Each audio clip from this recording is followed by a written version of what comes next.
Adipati Dolken mengaku lelah karena terus-menerus menerima komentar tak sedap warganet.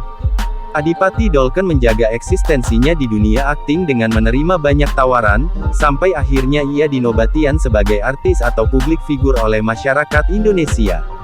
Sudah belasan tahun Adipati Dolken menjalani kariernya di dunia akting, sudah puluhan judul film dan belasan sinetron ia bintangi.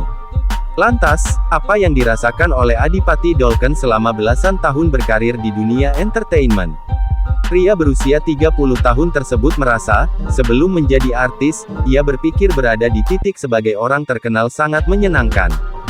Suami dari Kanti Takril itu mengakui, menjadi artis cukup lelah karena terus-menerus menerima komentar tak sedap dari warganet. Tapi, pria yang akrab disapa Dodot itu tak boleh egois. Ia harus bisa menjaga diri bagaimana privasinya terjaga tapi tidak menyakitkan hati penggemar.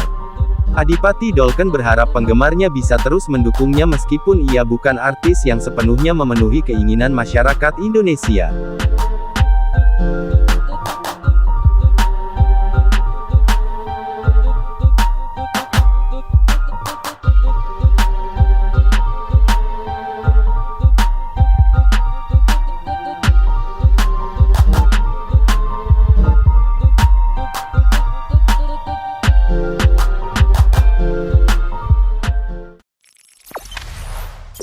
Jangan lupa subscribe, share, komen, dan like ya.